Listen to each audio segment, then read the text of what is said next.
The most important financial statement to assess the health of a company is not the balance sheet or the income statement, it's actually the cash flow statement.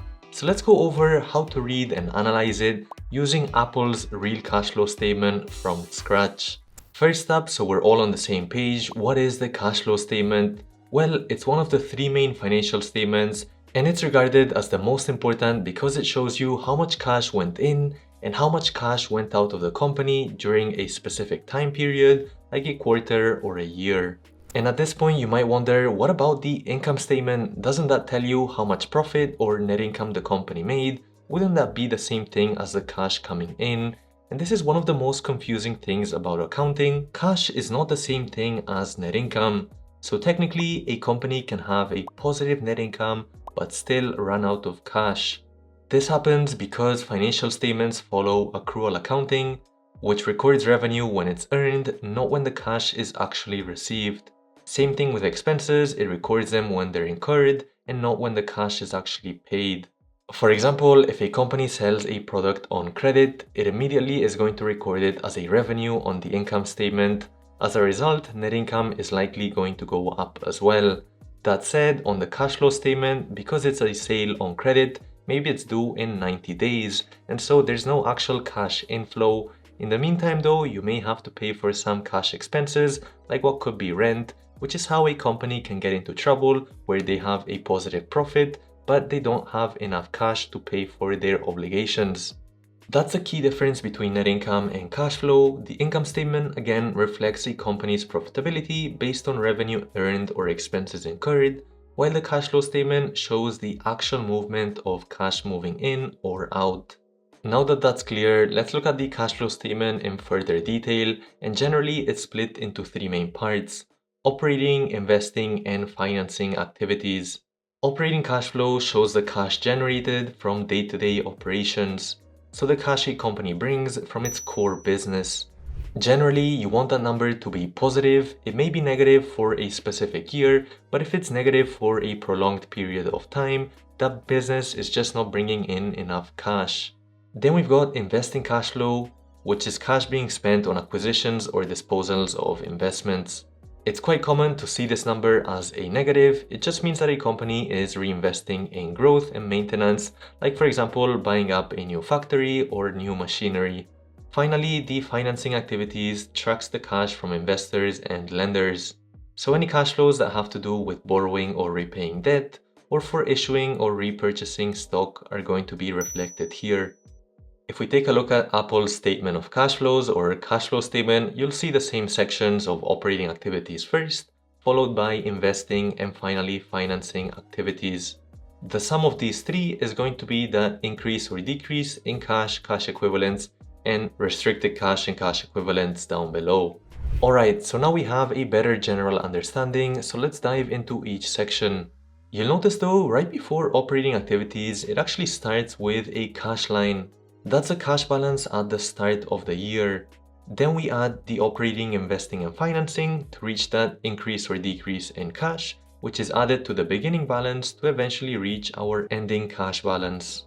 Now focusing on operating activities, as you can see, it starts with the net income line.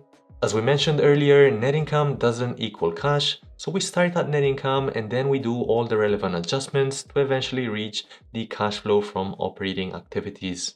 The first adjustments here are for depreciation and amortization, which we need to add back as a positive number.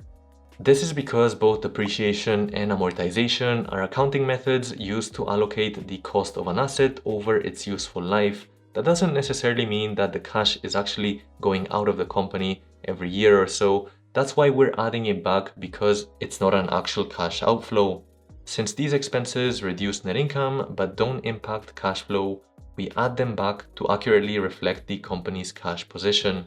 Same idea with share-based compensation expense, where instead of paying employees with cash, you pay them with shares, so there's no actual cash outflow. Because on the income statement it's recorded as an expense, we need to add that back to make the adjustment. Then we've got changes in operating assets and liabilities. This is also known as working capital. Within it, you've got several line items like accounts receivables, inventories, accounts payable, etc. If we think about this intuitively, if accounts receivables is going up, that means that we're not getting the cash because we're not converting those accounts receivables into cash, which is actually negative for our cash balance. Similarly, with the inventories line item, if this is increasing, that means that we're purchasing more and more of these goods, but we're not being able to sell them, and so that inventory balance is going up, which to our cash balance is actually negative.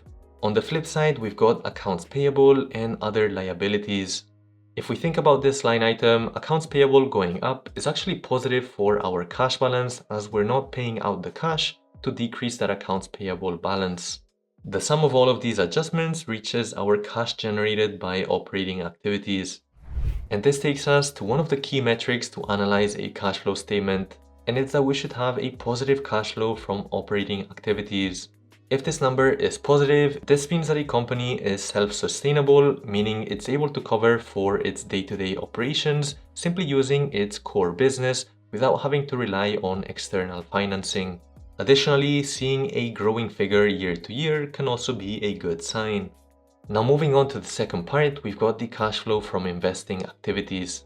Here you can see that Apple is purchasing a lot of marketable securities with its cash, more specifically close to 50 billion. It's billions here because you'll see the numbers are in millions. Marketable securities in this case are things like buying government bonds or buying corporate bonds as well. Essentially, it's a good way for them to earn some interest on their excess cash without taking on too much risk. Similarly, we have proceeds from maturities of marketable securities, so this is simply the marketable securities that are expiring, and so Apple is receiving their cash back at that maturity period. Same thing goes with the proceeds from sales. This time Apple is simply opting to cash out as opposed to wait until maturity. Then we've got payments for acquisitions of property, plant, and equipment. This is basically Apple investing its cash into maintenance and growth, so it could be things like opening up new retail stores, creating a new factory, or a new data center. Other is a bit of a miscellaneous item again, and that reaches the cash generated by or used in investing activities. Another key cash flow statement metric is the free cash flow, which in accounting terms is just the operating cash flow minus the capex or capital expenditures. Going back to Apple's scenario here, we had 118 billion in cash generated by operating activities minus the acquisitions of property, plant, and equipment, so that would be the 9 billion, giving us a total of 108 billion in free cash flow. This is saying that after Apple pays for all of its day-to-day operations and also pays for any maintenance or reinvesting in growth, it has an excess cash balance of 108 billion. With that huge free cash flow amount, Apple is then able to return value to its shareholders, either by paying out some dividends or by repurchasing some company shares, and that's something we'll look at later in the financing section. But first, if you enjoy my teaching style and you want to learn more about financial accounting, I'd recommend you check out our Financial Accounting Essentials course using the link in the description below. In this beginner-friendly course, we'll start with the very basics of accounting just by recording transactions, and eventually you'll be able to build the 3 main financial statements from scratch in Excel. Once you're comfortable with the 3 statements, we'll move on to financial statement analysis, where you'll learn how to analyze and interpret key ratios for companies to spot trends in their profitability, operations, and more. Finally, you'll have an in-depth case study to practice all of the financial accounting concepts you've learned. If that sounds interesting to you, head over to the link in the description below. Alright, back to the video. Finally, we've got financing activities, which tells us how Apple raises and returns capital to shareholders and lenders. The first big line item worth noting here is the dividends and dividend equivalents. So whenever Apple makes a profit, it can decide to either reinvest that profit into the company or pay it out to shareholders in the form of dividends. So that's a clear cash outflow, which is what we're seeing here at around 15 billion. Similarly, we've got repurchases of common stock where Apple buys back its own shares. You might wonder, why would Apple want to buy back its own shares? That's because it reduces the number of shares outstanding in the market, and as a result, the share price is going to go up and the earnings per share is also going to go up, as for the same amount in earnings, you have less shares, and so that division is going to be more favorable. The next 3 line items have to do with debt balances, so Apple receiving cash from raising debt, those are the proceeds, Apple paying back term debt, so that's a repayment, and then finally proceeds from or repayments of commercial paper, which is also another type of debt. And other again is just the miscellaneous line item. Finally, that sum of operating, investing, and financing activities is going to equal to the net change in cash for the year, which in Apple's case is around a negative 800 million. The sum of this change in cash plus the beginning balance is going to give us the ending balance. The final metric we'll look at is the net change in cash. Here, having a positive number means the company's cash balance has increased over a period. So in other words, a company is generating more cash than it is spending. That said, despite Apple having a massive free cash flow as we saw earlier, it doesn't have a positive net change in cash. This is primarily because it's spending so much in repurchasing of common stock at close to 100 billion and 15 billion more in payments of dividends. If Apple wanted, they could decide not to repurchase shares or not to issue a dividend, and that would easily be fixed. And so this is not really a number to be concerned, so it's important to just take a look at the cash flow statement in further detail than just looking at that net change. There's many other ratios that also involve the income statement and the balance sheet, so let me know down in the comments if you're interested in a video on that. You've learned to read and analyze the cash flow statement, and the next step would be to do the same but for the balance sheet, which you can learn how to do with this video over here, or you can take our financial accounting course over here. Hit that like and that subscribe, and I'll catch you in the next one.